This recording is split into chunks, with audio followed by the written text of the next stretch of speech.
Good evening students, welcome to सर्वप्रथम पाठशाला। आज की वीडियो में हम अपने केस बेस्ड स्टडीज जो कि हम हिस्ट्री क्लास 12th को कंटिन्यू कर रहे थे उसको आगे बढ़ाते हुए सेकंड थीम को आज करेंगे। पहला चैप्टर हमारे पास है through the eyes of travellers.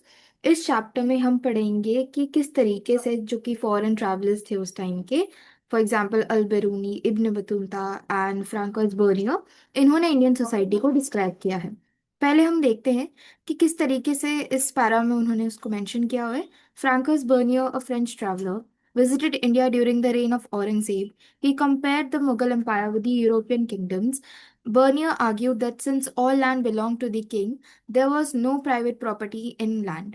According to him, this discouraged agricultural improvement, led to the decline of the empire. However, modern historians argue that his understanding of the Mughal Empire was limited and influenced by European ideas of private ownership. अभी अगर आप इस para को ध्यान से पढ़े तो आपको यहाँ पे समझ आएगा कि जो फ्रैंकस बर्नियर का व्यू है वो काफी यूरोसेंट्रिक है। यूरोसेंट्रिक मतलब हर चीज को एक वेस्टर्न पॉइंट ऑफ व्यू से उन्होंने एनालाइज करने की कोशिश करी है।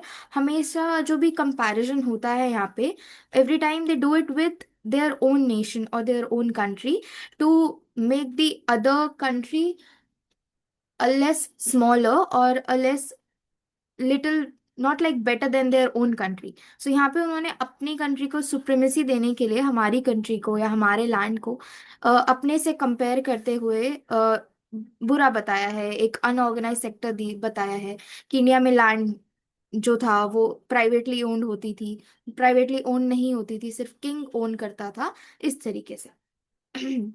सो की आइडिया यहाँ पे ये है कि ये बिल्कुल भी एक्यूरेट नहीं है, फुल्ली एक्यूरेट नहीं है। ये अकाउंट्स पर वैल्यूएबल तब भी है और इनके पर्सपेक्टिव्स किस तरीके से इन्फ्लुएंस्ड है, उसका क्या बैकग्राउंड रहा है, वो जानना हमें ज्यादा जरूरी है। पहला क्वेश्चन यहाँ पे निकल के आता है, during whose reign did Francois Bernier visit India? So it was Aurangzeb's reign, या फिर औरंगजेब उस टाइम पे रूल कर रहे थे when Francois Bernier visited India. Okay, उसके बाद हम देखते हैं कि what did Bernier claim about the land ownership in the Mughal era? He claimed that all land belonged to the king and there was no private property in India. ठीक है, आपको paragraph से रिलेटेड ही answer लिखना है, जो आपको paragraph में दिया जाएगा you will have to add that to your answer only.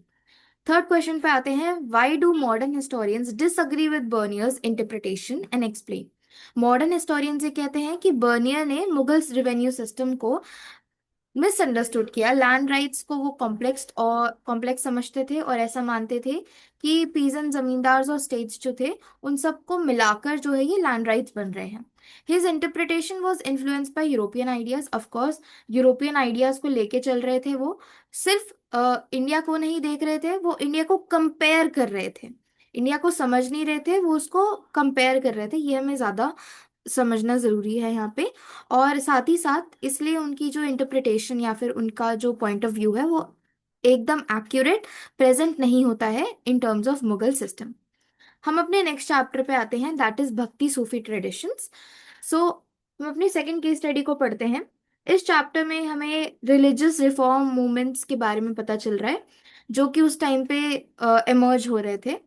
इस पैरा में हमें कबीर के बारे में बताया जा रहा है कि Kabir criticised religious orthodoxy and rejected the authority of both the Vedas and the Quran. कि उन्होंने ऑर्थोडॉक्सी रिजेक्ट करी थी, क्रिटिसाइज करते थे, रिजेक्ट करते थे वेद और कुरान दोनों को ही।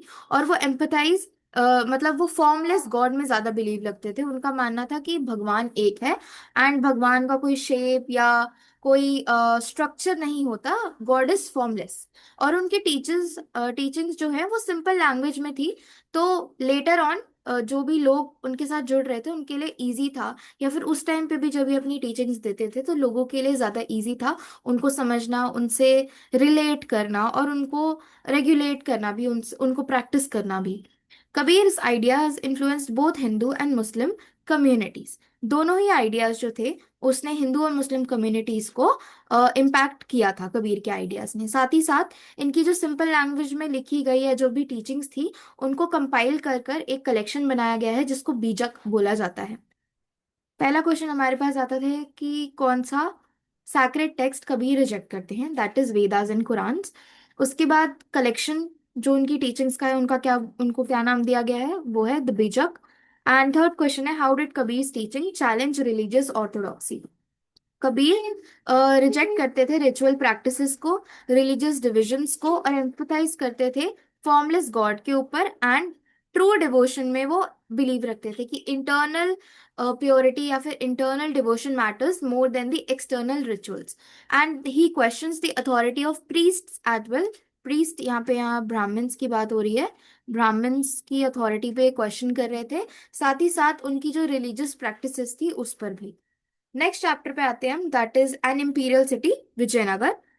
सो विजयनगर पे अगर हम देखें तो हमें देखने को मिलता है कि यहाँ पे इस चैप्टर में हमें अर्बन प्लानिंग, आर्किटेक्चर जो था इनका विजयनगर का, साथ ही साथ उनकी रॉयल अथॉरिटी, सैक्रेड और जो उनकी सेक्युलर स्पेसेस थी उसके बारे में भी इस केस स्टडी में हम पढ़ते हैं आगे। So the rules of Vijayanagar adopted elaborate rituals and ceremonies to display their power. The Mahanavami Diba was an important structure where the king performed ritual and received tribute from subordinate chiefs. The city was divided into sacred and secular spaces. The temples were not religious centers but also important economic institutions. हमें यहाँ पे use किया, मतलब बताया जा रहा है कि किस तरीके से ये प्लेटफॉर्म यूज किया जाता था। फॉर एग्जाम्पल रॉयल सेरेमनीज के लिए,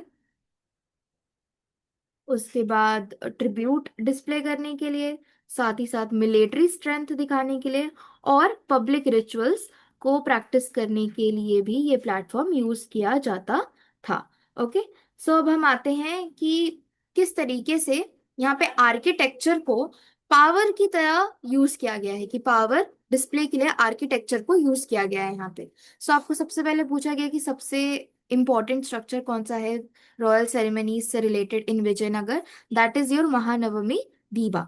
उसके बाद आते हैं कौन से दो ब्रॉड एरियाज हैं जिसमें सिटी को डिवाइड किया गया था। तो पहला था जो सैक्रेड था, दूसरा था सेक्युलर एरियाज।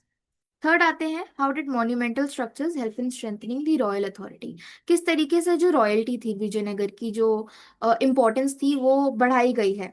सो मॉन्यूमेंटल स्ट्रक्चर्स जैसे कि महानवी दीवा और ग्रैंड टेम्पल्स को बनाया गया है ताकि रूलर्स की वेल्थ और उनकी पावर को डिस्प्ले करा जा सके। साथ ही साथ पब्लिक सेरेमनीज का यहाँ पे इंपॉर्टेंट रोल है, क्योंकि पब्लिक सेरेमनीज पब्लिक के लिए करी जाती है ताकि पब्लिक देखे और उनमें वो फीलिंग ऑफ कनेक्शन, अपने किंग के लिए जो कह सकते हैं हम रिस्पेक्ट, लॉयल्टी, वो उनमें वो और ज्यादा आए। साथ ही साथ किंग की अथॉरिटी और उनकी लेजिटिमेसी बढ़े कि किंग इतना कुछ कर रहा है तो वो अपने लोगों के लिए कर रहा है। ठीक है, so he wanted his rule in the eyes of people and subordinate chief. Okay, next chapter आते हैं, which is chapter number 8, peasants, zamindars and the state. So अगर हम इस एक्सट्रैक्ट को केयरफुली पढ़े, हमें यहाँ पे पता चलता है इस चैप्टर में बेसिकली हमें क्या पता चलता है, पहले तो हम ये डिस्कस कर लेते हैं। इस चैप्टर में हमें अग्रेरियन इकोनॉमी, रेवेन्यू सिस्टम, साथ ही साथ जमींदारों के क्या रोल थे, और एन अकबरी के बारे में पता चलता है। इंपॉर्टेंट कंसेप्ट यहाँ पे निकल कर आता है इस पैरा से। पहले हम पढ़ लेते हैं, the Ain Akbari written by Abul Fazal provides detail information about the Mughal administration. It describes the zabt system of revenue assessment under which land was measured and revenue rates were fixed. The system aimed to ensure fairness and regularity in revenue collection. However, local variations and resistance sometimes affected its implementation. Okay, so Ain Akbari किसने लिखी थी, अबुल फजल ने, और ये detail account दे रही है Mughal administration के बारे में। अगेन, क्योंकि ये एक मुगल एम्परर के कोर्टियर ने लिखी थी, सो आप कह सकते हैं कि यहाँ पे थोड़ा सा बायसनेस या फिर praises too exaggerated praises for the king would be there. Okay, अब आते हैं कि यहाँ से हमें पता चलता है कि मुगल सिस्टम सिस्टमैटिक था बट यूनिफॉर्म नहीं था। मतलब बहुत ही अच्छे से बनाया तो गया था कि यहाँ पे ये चीज होगी, यहाँ पे ये चीज होगी, यहाँ पे ये चीज होगी, बट उसका जो यूनिफॉर्मिटी था कि वहाँ पे जो इम्प्लीमेंटेशन हो रहा है, क्या वो अच्छे तरीके से उसी सेम तरीके से हो रहा है जो इस जगह पे इम्प्लीमेंटेशन हो रहा है। ठीक है, सो यहाँ पे यूनिफॉर्मिटी नहीं थी बट सिस्टम था, सिस्टमैटिक तरीके से ये बनाया जरूर गया था। सो पहला क्वेश्चन है कि who wrote an Akbari. It has a simple answer, Abul Fazl. Abul Fazl wrote the Ani Akbari. Second आते हैं कि कौन सा रेवेन्यू सिस्टम था जो इस एक्सट्रैक्ट में मेंशन किया जा रहा है, दैट इज जब्त सिस्टम। उसके बाद आपका मेन फीचर क्या है जब्त सिस्टम का, कि जब्त सिस्टम के अंडर जो लैंड थी वो केयरफुली मेजर करी जाती थी, रेवेन्यू रेट्स फिक्स्ड थे on the average produced. I think it was 1/11 और समथिंग, द एवरेज प्रोड्यूस जो कि किंग को जाता था, and it aimed at a systematic and fair revenue assessment. Earlier जो इक्ता सिस्टम हमने देखा था, वहां पे काफी बार जो यहाँ पे लैंड इक्तादार्स होते थे, ठीक है, जो यहाँ पे इक्तादार्स होते थे, they often maintained a corrupted record. तो उसको सही करने के लिए यहाँ पे इस तरीके से लैंड को मेजर करके रेवेन्यू रेट फिक्स करेगा। हाउएवर इसका इम्प्लीमेंटेशन डिफरेंट जगहों पे डिफरेंट था, ठीक है। अब हमें कुछ चीजें याद रखनी है कि आपको एक्सट्रैक्ट केयरफुली रीड करना है, की टर्म्स को आप जैसे जैसे पढ़ते जा रहे हैं वैसे वैसे अंडरलाइन करते जाइए, strictly according to the question answer कीजिए और लॉन्ग पैराग्राफ्स मत लिखिए। अगर 2 मार्क्स का क्वेश्चन है तो 2 पॉइंट जरूर आप लिख सकते हैं, और 2 मार्क्स से ज्यादा का आता है तो मैक्सिमम 3 to 4 लाइंस मैक्सिमम आपको लिखनी है, ठीक है। Okay, so that is it for our video today of the case studies class 12. Hope you like this video and please do subscribe to our channel.